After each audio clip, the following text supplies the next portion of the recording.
In our headlines on this Friday, October 18th. The Hamas militant believed to be the mastermind behind the appalling October 7th assault against Israel is killed during an exchange of fire in Gaza back on Wednesday. Meanwhile, in Korea, domestic demand appears to be en road to recovery, but the pace remains varied depending on sector, according to latest assessment by the Finance Ministry. Also, on the local front, author Han Kang was at an award ceremony earlier on Thursday here in capital Seoul, marking a first encounter with the public since being named a Nobel laureate. We start over in the Middle East today. The top target of Israel's military operation in Gaza, Yahya Sinwar, has been killed. Our Lee Sing-jae has the latest. On October 7, 2023, Palestinian militant group Hamas launched an attack against Israel, which left hundreds of Israelis dead and many more injured. The man believed to be behind the deadly attacks that sparked the current conflict in the Middle East is Yahya Sinwar. However, on Thursday, Israel confirmed that the Hamas leader had been killed in an operation in southern Gaza. According to CNN, an Israeli drone flying over Gaza spotted Sinwar's body in the rubble of a building struck by an Israeli tank. Israeli officials say they ran DNA tests and used dental records to confirm that it was Sinwar. In response to the death of Sinwar, Israeli Prime Minister Benjamin Netanyahu said the moment marked the beginning of the day after Hamas, calling on those holding Israelis captive to surrender and return the hostages, promising safety for those that do so. He also vowed Israel will continue to fight, saying it will continue with all its strength to bring back the hostages taken by Hamas last year. Washington responded to the death of Sinwar, calling it a very significant day in the Middle East. According to White House National Security Advisor Jake Sullivan, Sinwar was a massive obstacle to peace. He said now that obstacle had been removed. U.S. President Joe Biden looked forward to speaking to Netanyahu about how to secure the return of the hostages and to end the war. Sullivan voiced hope that the recent events would bring about a better day for the people of Gaza and Israel, as well as the entire region, adding that the U.S. is committed to doing everything in its power to help contribute to that. Lee Sing-jae, Arirang News. Over in Brussels, addressing members of the media following a meeting with his EU counterparts, Ukrainian President Volodymyr Zelenskyy has reiterated his concerns about North Korean troop presence in Russia's war against his country. Our Shin Ha-young has details. Ukrainian President Volodymyr Zelenskyy said that North Korea is preparing to send about 10,000 soldiers, including tactical personnel, to Russia to aid in the war against Ukraine. We know about 10,000 soldiers of North Korea that they are preparing to send fight against us. This is really urgent thing. His remarks were made at a press conference in Brussels following the EU summit on Thursday local time. Referring to military intelligence sources, Zelenskyy noted that although the exact number is uncertain, the North has already sent tactical personnel and officers to Russian-occupied Ukraine and territories. He pointed out that due to troop losses, Russia is trying to involve other participants in the war against Ukraine as many young Russians seek to avoid conscription. He warned that North Korea's support to Russia is the first step to a world war and added that he had discussed the issue with U.S. officials and EU leaders during the summit. Regarding the matter, South Korea's Vice Defense Minister Kim Sun-woo, who is visiting NATO headquarters, said support in the form of civilian personnel instead of troops is also possible. Kim added that it will become clearer once more information is gathered and evaluated. Russian media dismissed Zelenskyy's claim of North Korean troop deployments as lies made up to attract Western attention and support. On Thursday, Zelenskyy pitched his victory plan to the European Union and NATO, which calls for an immediate NATO membership invitation. Either Ukraine will have nuclear weapons, and then this is defense for us, or we should have some kind of an alliance. After facing controversy over his remarks about nuclear weapons, he clarified that Ukraine is not developing nuclear weapons and that he meant there is no stronger security guarantee than joining NATO. Shin Ha-young, Arirang News. And in this part of the world, North Korea's Kim Jong-un has taken to fresh bellicose rhetoric against South Korea amid the regime's designation of Seoul as a hostile state. Our correspondent Kim Jong-sil covers his latest comments and the response here. North Korean leader Kim Jong-un points at a large map on the table. Though the map is blurred, the word Seoul is visible at the top. A TV screen behind him shows a map of the Korean peninsula with a thick blue line drawn near what appears to be the military demarcation line. The photos, released by the North state-run Korean Central News Agency on Friday, also included Kim's remarks during his visit to the command of the 2nd Army Corps the day before. Kim referred to South Korea as a foreign enemy state and threatened to use military force without conditions if South Korea infringes on North Korean sovereignty. Seoul's Ministry of Unification reiterated its position on Friday. We warn that any provocation from North Korea will be met with a strong response backed by the powerful ROK-US alliance. The North's leader also mentioned the destruction of the cross-border roads, stating that it signifies more than just a physical closure and serves as a symbol of the complete severance of bad blood with Seoul. The term Seoul ultimately carries the significance of the Blue House in the past and now the presidential office. The North is sending a message that it will target Seoul, including the presidential office, if UAVs were to distribute leaflets again. Seoul neither confirmed nor denied its involvement with the alleged unmanned aerial vehicles. The KCNA also carried statements from Kim Yo-jong, who criticized reports by South Korea's Joint Chiefs of Staff accusing Pyongyang of using footage of the North's road demolitions taken by the South Korean military without authorization. Kim Yo-jong claimed that the South, too, has used KCNA media footage without authorization. Vice Department Director Kim Yo-jong's claims of copyright infringement are completely groundless. Our media uses KCNA materials legally by paying royalties through a Japanese intermediary. It is in fact North Korea that has been using our content without permission. Deputy spokesperson Kim added that North Korea should act responsibly as a member of the Berne Convention, the international treaty for copyright protection. Kim Jong-sil, Arirang News. And the top military officers of South Korea and the U.S. have condemned the military cooperation between North Korea and Russia. The condemnation was shared virtually earlier on this Friday at the 49th Military Committee meeting, during which they also underscored that such cooperation disrupts not simply the stability on the Korean peninsula, but also that of the broader international community. Admiral Kim Myung-soo in particular shed grave light on North Korea's persistent provocations, including its floating of waste-carrying balloons into South Korea and the regime's recent designation of South Korea as a hostile state. Meanwhile, come Sunday, South Korea will launch an annual defense drill amid heightened tensions on the Korean peninsula. The Hoguk exercise, involving all branches of the armed forces here and the U.S. Forces Korea, will run for about 3 weeks until November 8th. Led by the Joint Chiefs of Staff, the exercise seeks to enhance joint operational capabilities and military readiness. The exercise this year will mobilize an expanded number of service members and equipment as North Korea escalates its hostile rhetoric.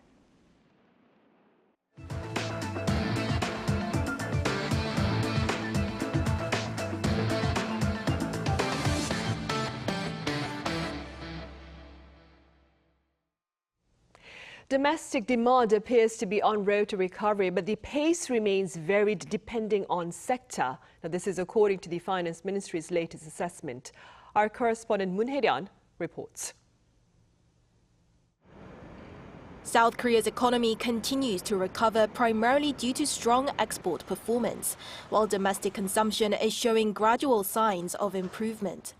That's according to the latest Economic Green Book, a monthly economic assessment report released by the Finance Ministry on Friday. Our economy continues to recover, led by exports and manufacturing, with price stability improving. Domestic demand is gradually picking up, mainly in facility investment and services, but recovery rates vary across sectors.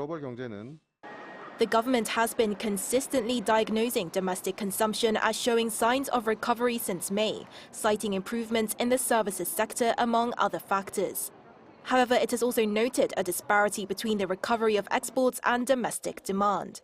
Service production increased by 0.2% in August compared to the month before, marking the third consecutive month of growth. Retail sales, an indicator of consumer spending, were also up by 1.7% month-on-month. However, compared to the same month last year, retail sales decreased by 1.3%, showing an ongoing downward trend. The government reported that it expects an increase in retail sales to be tallied for September due to recorded growth in credit card spending and domestic car sales, also noting that the Chuseok holiday and the release of the new iPhone series could have an impact. While domestic demand has shown mixed signals, exports continue to perform well on the back of the booming IT sector. Exports increased by 7.5% in September, marking 12 consecutive months of growth. Driven by strong export performance, manufacturing production also increased by 4.1% in September compared to the previous month, and by 3.8% compared to the same period last year.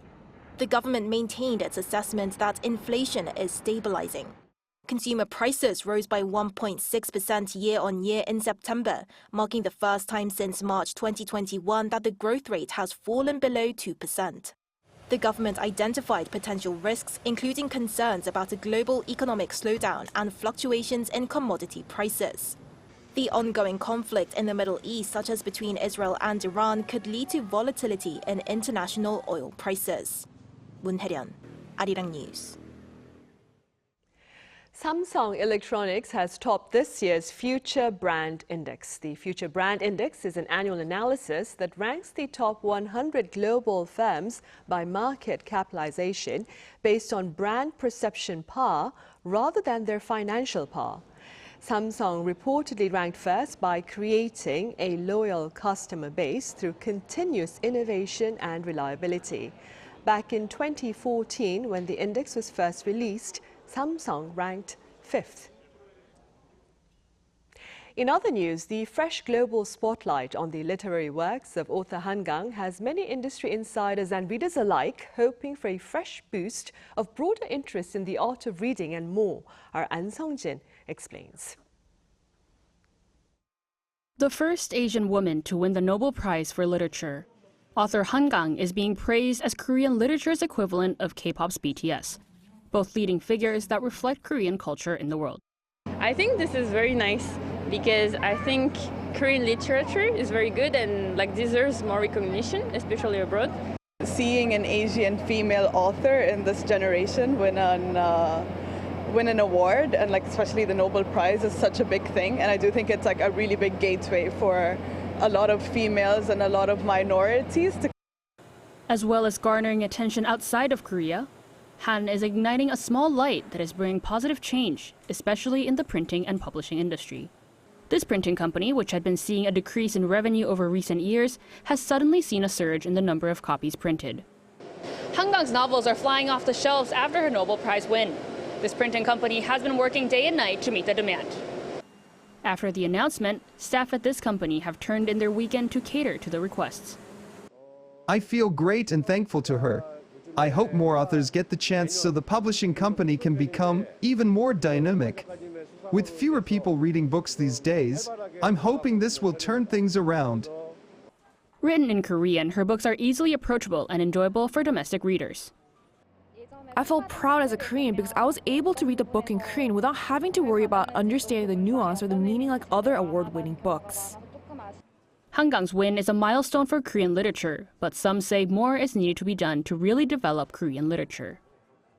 I think it's necessary to foster a reading culture which allows people to read and buy books at libraries or bookstores for more occasions like these. It's important because I think Korea still lacks that bit. Many in the literature industry hope that her Nobel Prize win will rejuvenate the fiction market and potentially even lead to a new boom. An Sung-jin, Arirang News. Meanwhile, author Han Kang was at an award ceremony earlier on Thursday here in Seoul, marking a first encounter with the public since being named a Nobel laureate. Our Choi Soo-young has more. On Thursday, South Korean author Han Kang, the country's first Nobel Prize in Literature, attended the 18th Pyongyang Innovation Award ceremony for her first public appearance since the Nobel Prize announcement. The past week, so many people celebrated as if it were their own achievement. I will remember that as a deeply touching experience. Since I connect with the world through my writing, I want to keep writing and meeting readers, just as I have done so far. After the Nobel Prize announcement, Han declined all press conferences and interviews except for a short interview with the Swedish media outlet SVT. She made her first appearance to receive the Pyongyang Innovation Award. The award was established in 2006 and is given to individuals or groups who bring positive change to Korean society through innovative thinking. The Pyongyang Foundation had already chosen Han as the winner of September 19th, and it was known that she had planned to attend even before the Nobel Prize announcement. The foundation explained that she was selected for her deep exploration of the human soul and her powerful ability to evoke emotions that captivate readers worldwide. Previous winners of the award include Hwang Dong-hyo, director of the Netflix series Squid Game, Cho Sung-jin, the first Korean to win the Chopin competition in 2015, and former UN Secretary General Pan Ki-moon. Han Kang also mentioned that this year marks her 30th year of writing, and she's currently working hard to finish a novel she started earlier this year, aiming to complete it by the first half of next year. She added that in the next 6 years, before she turns 60, she hopes to complete 3 more books. Hyung, Arirang News.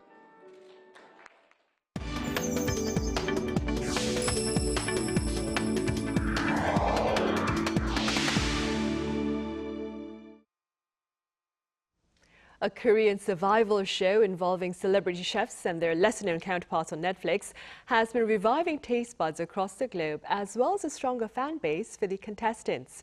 Our culture correspondent Song Yu-jin spoke to one of them to take a listen. 나에게는 에드워드라는 미국 이름이 있지만 저는 한국 이름도 있어요. 나에게 한국 이름은 균입니다. 그래서 이 요리는 이균이 만들었어요. It looks like tteokbokki, Korea's beloved street food, but it's actually a creamy semi-freddo paired with a drink made of Korean melon, minari, and makgeolli. Chef Edward Lee's final creation on Netflix's Culinary Class Wars is a symbol of the journey he's embarked on throughout the show. So why did the winner of Iron Chef America and White House State Dinner guest chef choose to return to competition? In an exclusive interview with Arirang News, Chef Lee explains why. I've been lately sort of rediscovering a lot of my Korean food heritage. And it just so happened that around the same time, it was a way for me to tell a personal story. Chef Lee's culinary journey began and flourished in New York before moving to Kentucky and later Washington, D.C. Though he has spent most of his life in the U.S., his connection to Korea has always remained strong. Even when I wasn't cooking Korean food, I always use Korean flavors, whether it's gochujang or doenjang or kanjang or, you know, the things. I grew up eating my grandmother's Korean food, and I think that's just part of my DNA. Culinary Class Wars gave Chef Lee a unique chance to reconnect with that heritage through food. Throughout the show, he challenged himself to step away from his comfort zone, Southern American cuisine, and mostly try dishes he'd never cooked before. The culture of Korea seems so far away, but it's really not. And it's also part of my culture too. There's a lot of people who have been saying, especially Korean Americans, who have been saying that I've never seen my story told on TV in such a big stage. Cooking has been Chef Lee's dream since he was 10 years old. But over the years, it has evolved into something much more meaningful. There is something just magical about being in a room full of people eating and smiling and laughing and having conversations. And I think you don't get that energy anywhere else. So, what's next for the celebrated chef? He isn't planning to slow down anytime soon to get his job done. Ultimately, my job as a chef is to bring happiness to people And if I can continue to do that, then I've done my job. Edward Lee started Culinary Class Wars as the world-renowned chef many of us know. But by the end, he has revealed something deeper to the world. He's not just Edward Lee. He's Edward Kyun Lee. 요즘에 너무너무 행복하고 너무 감사합니다. 송유진, Arirang News.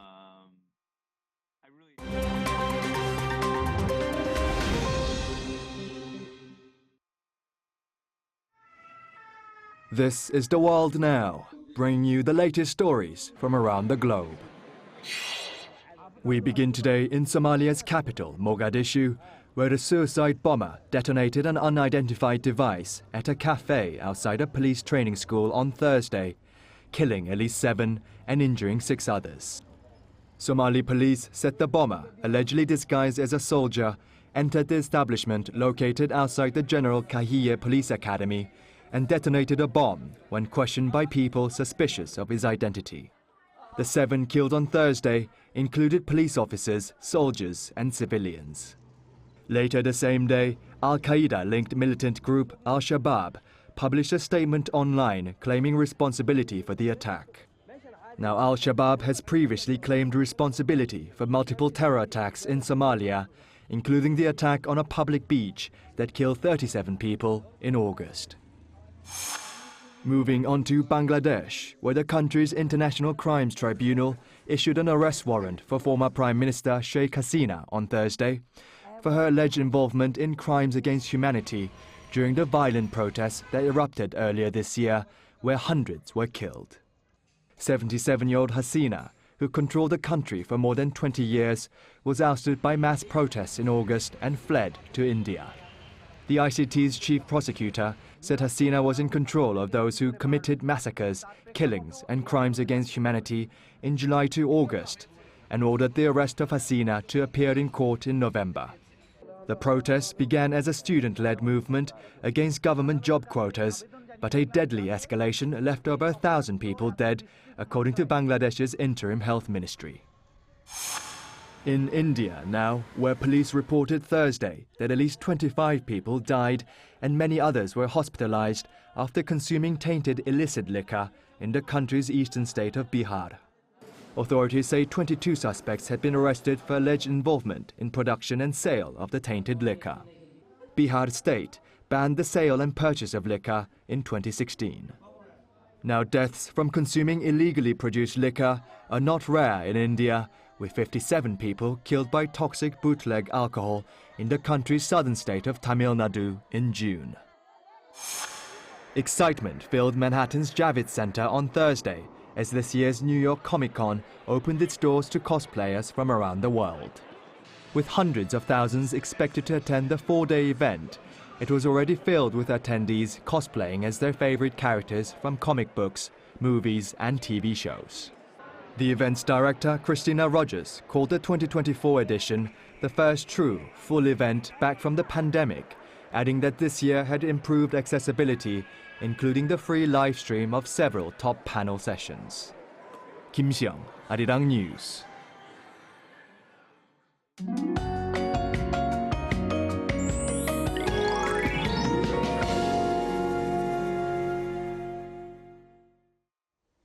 Tomorrow there will be heavy autumn rain, western winds across the country. The rain will stop around the central region and southern coastal areas tomorrow morning.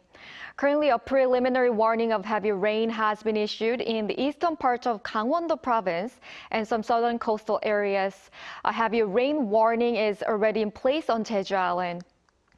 Eastern parts of Gangwon-do province will receive up to 120 millimeters of heavy rain by the end of tomorrow, and over 100 on the south coast areas of Gyeongsang-namdo province.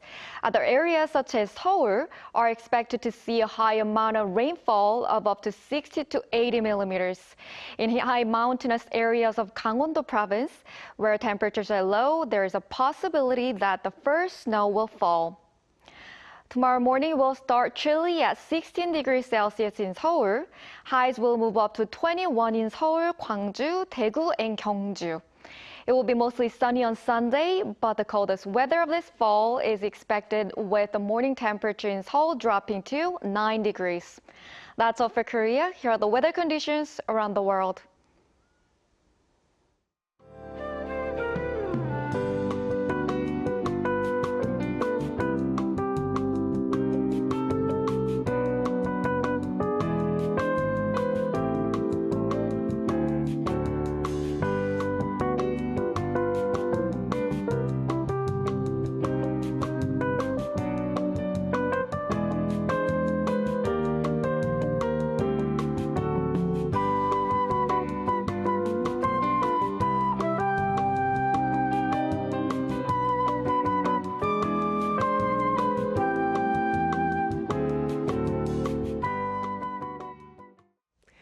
Right, those are the headlines at this hour here in South Korea. Coming up now is our panel session with members of the media.